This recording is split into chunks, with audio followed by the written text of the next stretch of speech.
Hi everyone. Please watch my intro at the start of the Fortnite video, linked here, for more context on my history as a Taylor Swift fan and for what my format for these reaction and analysis videos are going to be. This is going to be a whole playlist of the Tortured Poets Department songs, one song at a time from the album. So please do check out the entire playlist. I think I can link the playlist here, but if I can't, check that out in the description for sure. And if you're enjoying the playlist, please do subscribe. It really helps out my channel. The next one is also a popular one. The Smallest Man Who Ever Lived. I've heard good things. Looking forward to actually hearing it. Let's do this. Oh gosh, that sigh. Gazing at me starry-eyed. So this is quite the cadence. It's not even like a melody. I mean, I guess it's a very unusual melody, but it feels like it's not even a song singing. It's more like sing-song voice for speaking poetry slowly.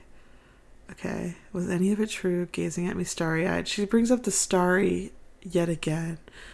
Starry-eyed was her in like 2 songs ago, Love of My Life or whatever, the loml, and now he was the one gazing at her starry-eyed.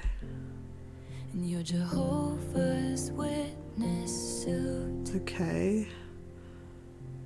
Who the fuck was that guy? What? He tried to buy some pills. Oh my gosh. From a friend of friends of mine. They just ghosted you. So the friends of hers all ghosted him because he was trying to buy drugs, illegal drugs, or because of something else. You know what it feels like. Okay. And I don't even want you back. So this is like everything's redacted. Like everything is, there's like a meaning to how she's doing this lyric video. It's such an interesting visual the way she's doing this. It's like, it's all there, but she'll reveal it slowly. And okay, I want to hear this verse and properly appreciate it. It's clearly like the same story yet again. This definitely feels like one that I'm going to have to like take in later on, like for what it is on its own and see if I like feel differently about it. But so far it's not like, you know, the verse part isn't super special, but this chorus or like while it's building might be something a little bit more. And I don't even want you back, I just want to know if rusting my sparkling summer was the goal. I don't even want you back, I just want to know. I totally relate to like I need answers like after being like ghosted or like broken up with when I thought we were staying together for the long run. Like, you know, I felt like we were basically engaged and now you just like suddenly were like, actually maybe this, I don't want to be with you and I don't have any reason why. Like I've had that kind of relationship and I really get that feeling. But rusting my sparkling summer, what a poetic thing to say. Oh my gosh. And I don't miss what we had, but could someone give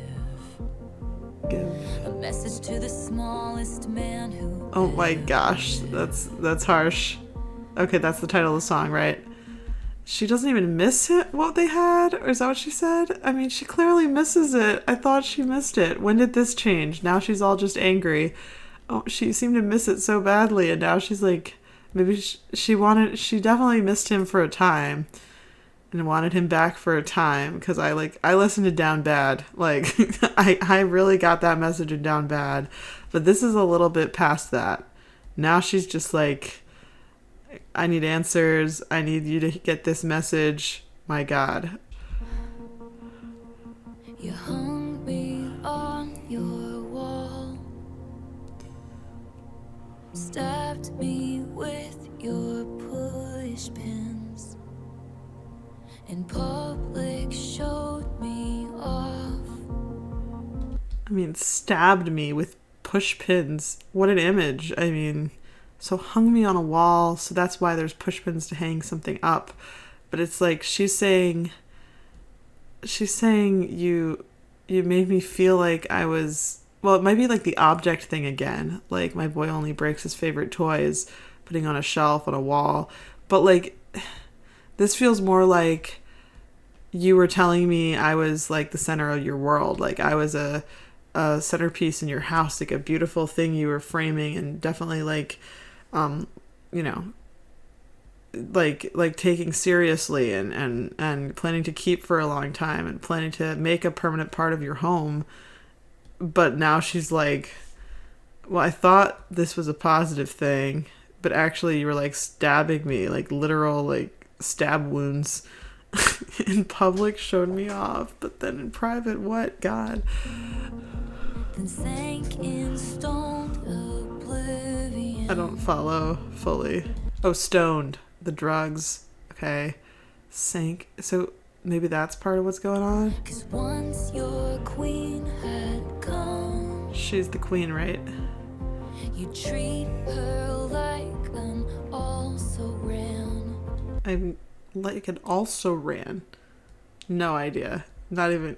I don't... Yeah. You didn't measure up in any measure of a man. And I don't even want you back, I just want to know. Someone give a message to the smallest man who ever lived. Were you sent by someone? She sounds so angry here. Is this the bridge? That was quite the little chorus. It's so simple and like short, and but now we're at their super angry bridge. Oh my gosh. Were you sent by someone who wanted me dead? Oh my god. Did you sleep with a gun underneath our bed? Oh my gosh. Were you writing a book? Were you asleep or self-spy?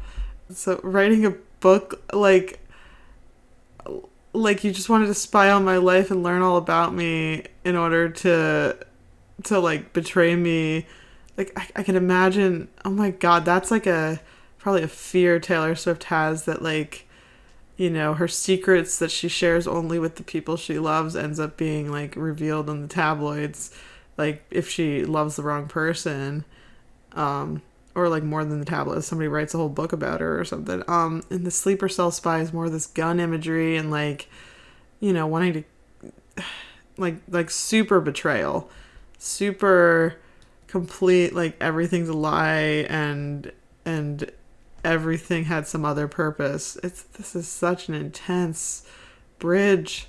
In 50 years will all this be declassified. And that's the visual in this entire lyric video. In 50 years will all this be declassified.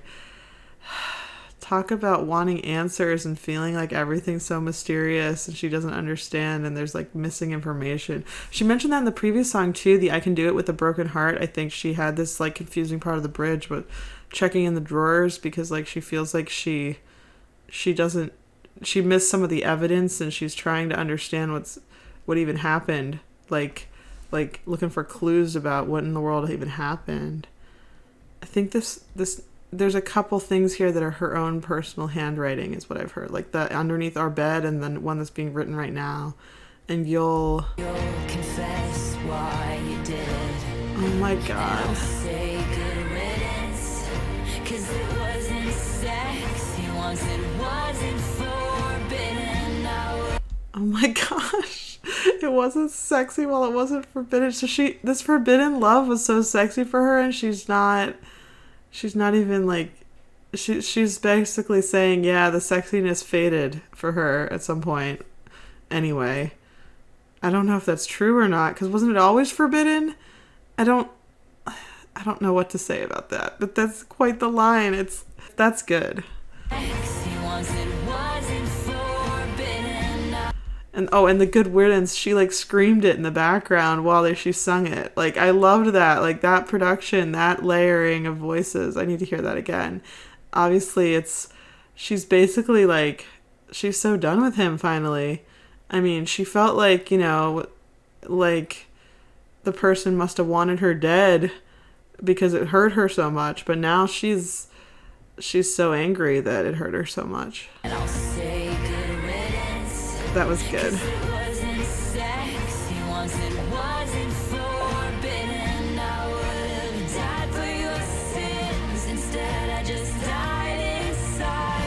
It's yet another crucify type reference. Like, there's so much here. It's like so tied to like a lot of what was in the other songs. Instead, I just died inside. And look at how small the text got. Like it's like she died inside instead of out big. This also reminds me of a line in the 10-minute version of All Too Well, right? It was like, wasn't that the song that talked about like, oh no, maybe I'm just thinking of Cold as You. Yeah, you wouldn't have told nobody if I died for you. Maybe that's the line I'm thinking of. What's the line in the 10-minute version of All Too Well? It's not the and that made me want to die. Oh yeah. It was the part where she said, you kept me like a secret, but I kept you like an oath. A sacred prayer for her. And it was like, for her, it's like she would have done anything for this guy, but instead it was like all like, yeah, no, I mean, powerful stuff here.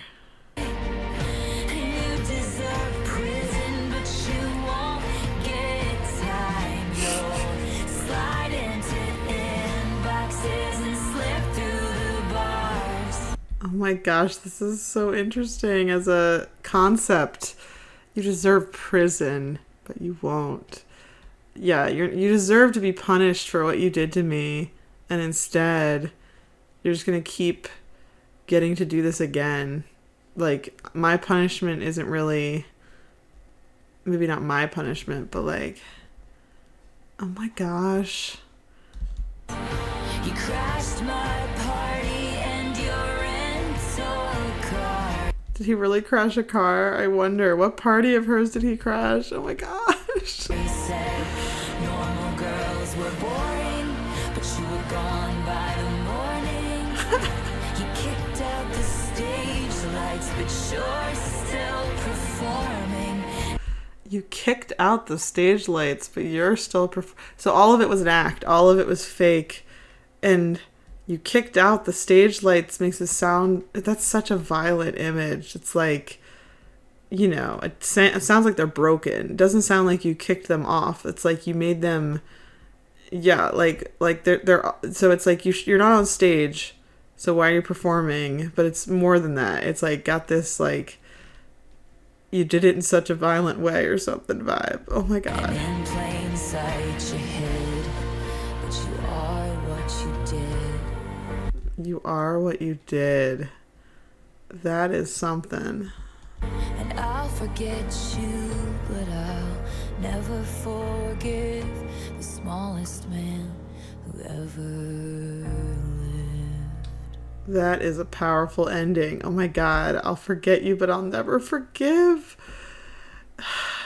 That is such a powerful type of anger to be conveying. I mean, yes, she's angry, and she doesn't think he deserves even an ounce of sympathy. That is something. Yeah.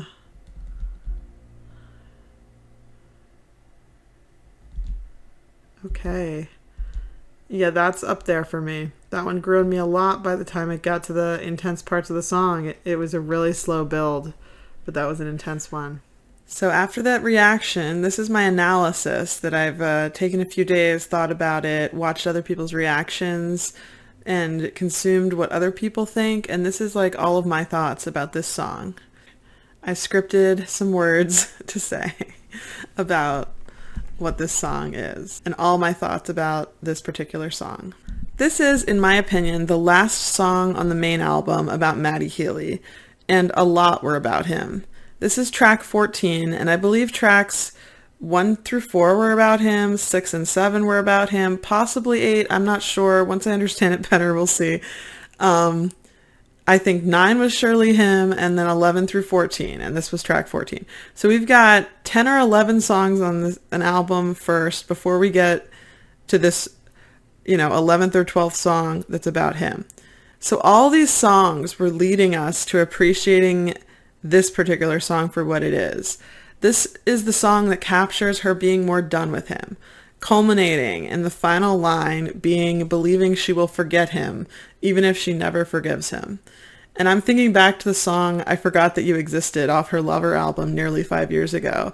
That, to be honest, that song is basically like a skip for me. I didn't ever really like the music of it much. Maybe I just didn't give it enough of a chance, I'm not sure, but I always liked the idea of the message of that song, and I paid attention to it enough to know that song, like, I like Lover as an album quite a bit. But yeah, I Forgot That You Existed. She literally starts off that song with, how many days did I spend thinking about how you did me wrong, wrong, wrong?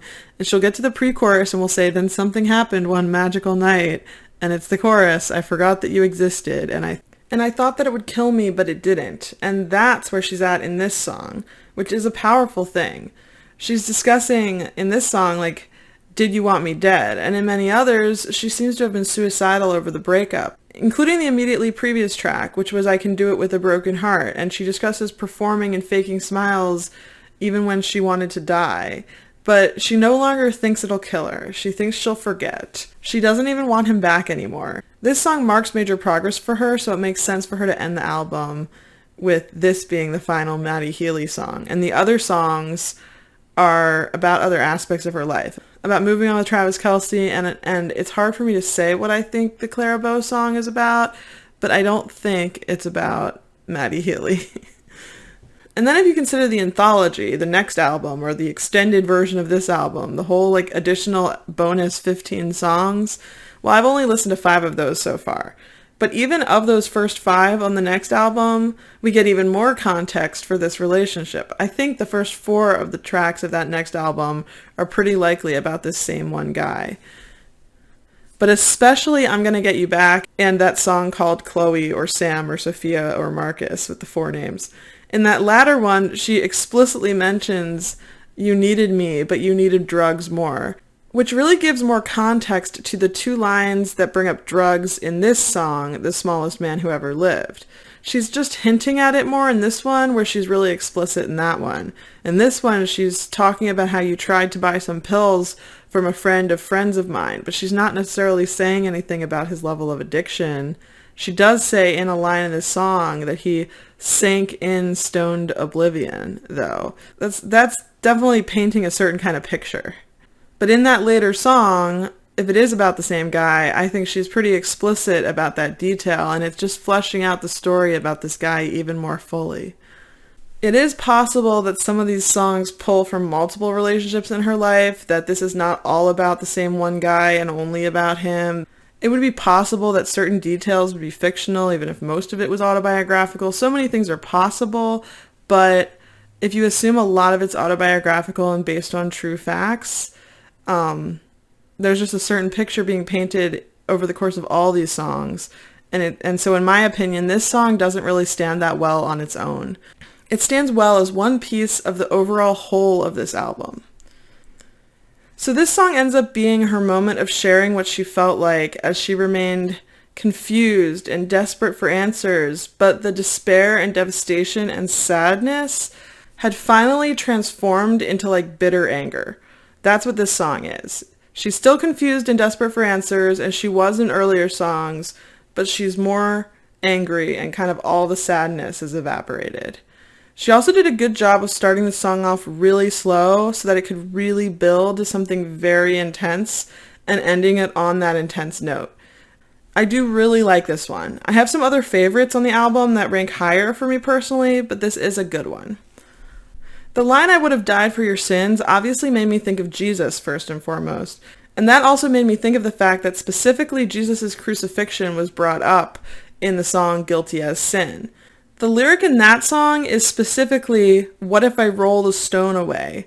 They're gonna crucify me anyway, which the rolling the stone points very specifically to Jesus when you combine it with the idea of crucify. And now what she's really saying with I would have died for your sins in this song it isn't just the fact that people think of that phrase in terms of Jesus and Christianity, and maybe there's some extra hidden meaning there. I mean, maybe this guy was extra religious. There's a Jehovah's Witness mentioned in this song, which I'll get to later in my analysis. There's a lot of religious imagery throughout this entire album, which is really interesting.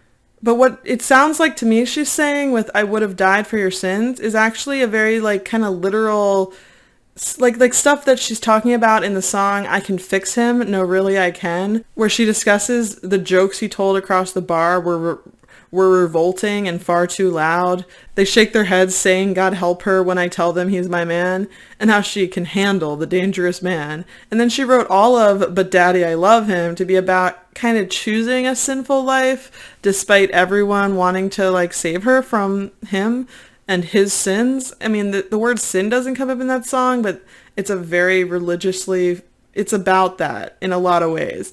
And so, like, I think she really means I would have died specifically for your sins. And it's just, it's an interest, there's a lot more depth than you might think to that one little line in this song. And then I come back to guilty as sin again. I mean, the line, "'cause it wasn't sexy once it wasn't forbidden," really makes it clear this is the same dynamic as the one discussed earlier on the album in the song Guilty as Sin. The ridiculous sexiness of that forbidden love was gone into extreme detail there. But in this one, she doesn't even want him back. Not a trace of longing or describing him as sexy is left by the time we get to this song. I do wonder, though, about the line, because like I said in my initial reaction, wasn't it always forbidden? Everyone's saying God help her and wanting to save her because it was never an approved of relationship in the public's eye. I don't know. I mean, it was more forbidden when she was dating another man in a long-term 6-year relationship, sure. But it was always sort of forbidden, even when she was with him, was sort of the idea I got. And then he apparently ghosted her. She specifically says so in this song with the line about him trying to buy pills from a friend of friends of hers and how they just ghosted you, now you know what it feels like.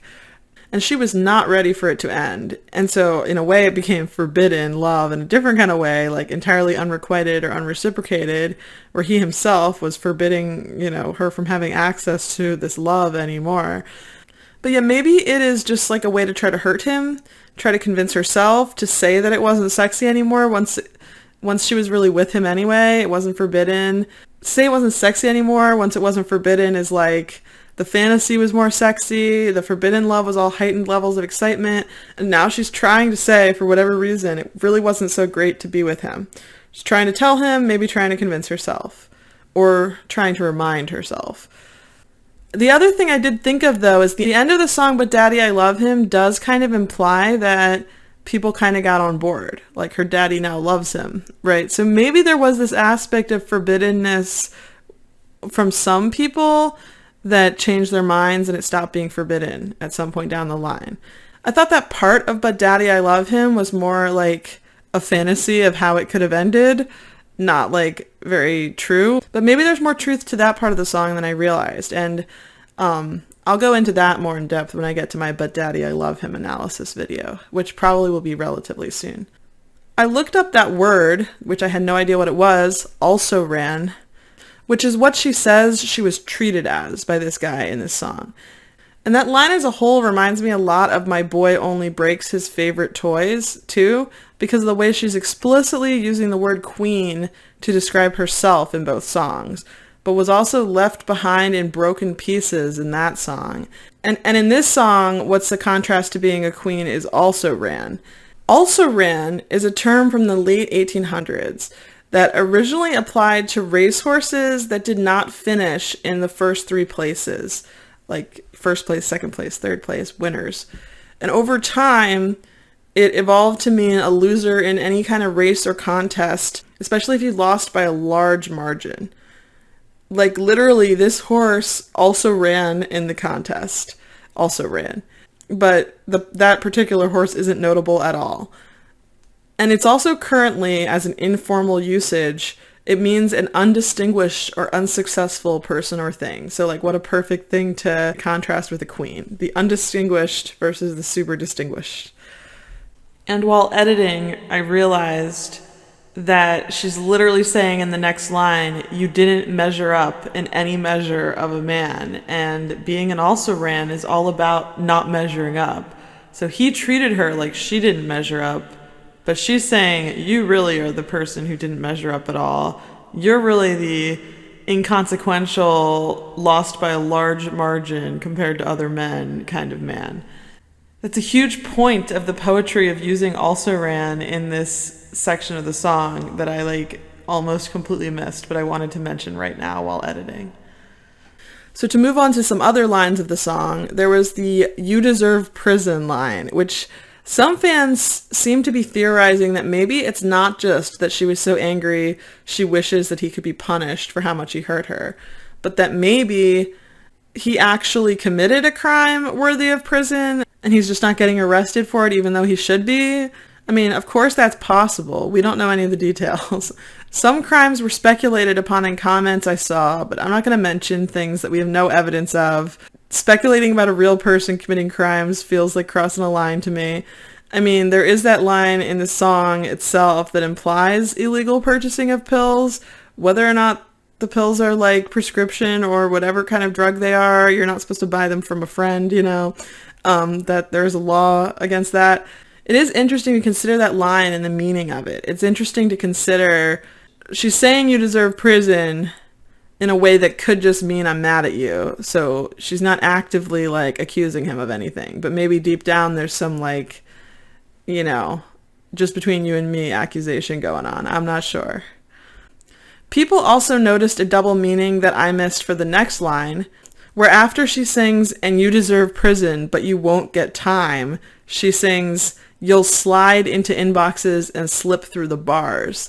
And in my mind, I was still thinking about prison bars because of the whole prison in the previous line. And also, by the way, she had referenced prison and getting arrested in tracks 7 and 8, Fresh Out the Slammer and Florida. This is a recurring theme on the album now of prison and handcuffs and arresting and stuff. But, I was thinking about prison bars as this recurring theme on the album. Some people had realized slip through the bars might also mean he slips through literal pubs, bars, places where people convene to drink alcohol and flirt. And it's a good double entendre after what slide into inboxes implies. It's directly paralleling sliding into inboxes to be slipping through the bars, or it's directly paralleling deserving prison but not ending up serving time to be slipping through those kinds of bars. Either way it works, and that's the poetry of it. So that's pretty cool. And in my initial reaction, I didn't mention the obvious related to the line, wondering if rusting my sparkling summer was the goal. But especially following the previous song, which was I Can Do It With a Broken Heart, and had the official lyric video I watched was showing tons of footage from the Eras tour. It's not like I actually missed the context of her Eras tour being a sparkling summer for her, complete with so many actually sparkly dresses. Of course, that's her sparkling summer. According to this People article I found, the timeline of her relationship with Matty Healy when she broke up, and they said it was June 5th, 2023. And her Eras tour didn't even start till middle or end of March 2023. She was pretty early into her tour when she started to date him. And no one actually knows for sure when she started to date him or when she actually broke up with Joe Alwyn. They just know when the news was announced that she was broken up. But it seems the breakup with Matty Healy definitely was coinciding with the Eras tour Sparkling Summer 2023. I could also briefly mention that most fans interpret the Jehovah's Witness suit right near the beginning of the song as literally the style of suit that Matty Healy tends to wear.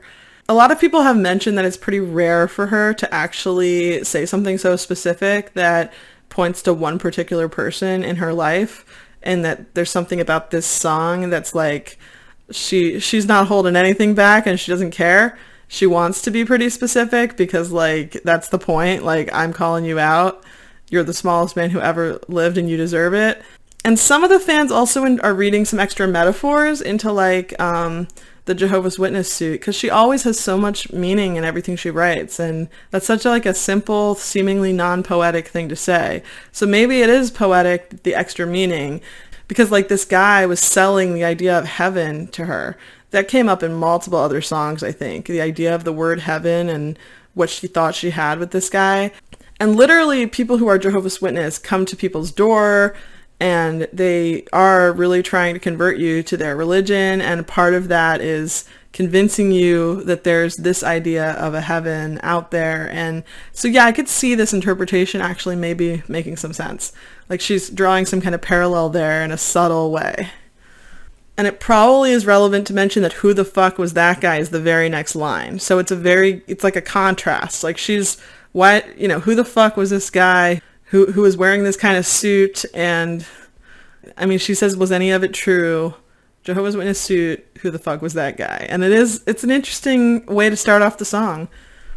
I think maybe she found him very charming and she's just extra upset that like he fooled her, and part of maybe like the act is what he's wearing, like pretending to be a stand-up guy, dresses nicely, kind of as mentioned in loml, that song. She literally says stand-up guy right after she mentioned his suit and tie in that song. And so there's this like parallel by bringing it up again, but this time in a more specific way in this song. There's like probably meaning that she's hoping you'll get, partially because you've heard the other songs on the album first. I also wonder about the part of the chorus that's basically, could someone give the message of this song to him? Since I think in many cases, like in other songs, she does not want her exes to be forced to actually hear people mad at him on her behalf. Like, this is like a thing she's accidentally maybe done, where she didn't realize that people would like figure out who the song was about and like, you know, ask them about it. And to actually explicitly be like, give him this message, even though the song doesn't like make it clear she's talking to the fans or anything, she's not telling the fans not to do that in the song, and she's not finding a different way to write it or whatever. And it's just like, to dare to write it like this, it's like she's that upset. She's not being careful about how she phrases this. She's literally willing to say she wants him to know how she feels. And there are many pretty specific things to make it clear it's about this particular guy, like the Jehovah's Witness suit style as one example of those pretty specific things, kind of points to one specific person. She also keeps calling him the smallest man who ever lived, like the worst of the worst, in the sense of unimpressive, a coward, hiding, etc. She is not holding back at all. She's expressing a wish to cut him deeply, as well as take away his power over her emotions. Because he's like such a small man, and she doesn't have the energy anymore for wanting a pathetic guy like this back.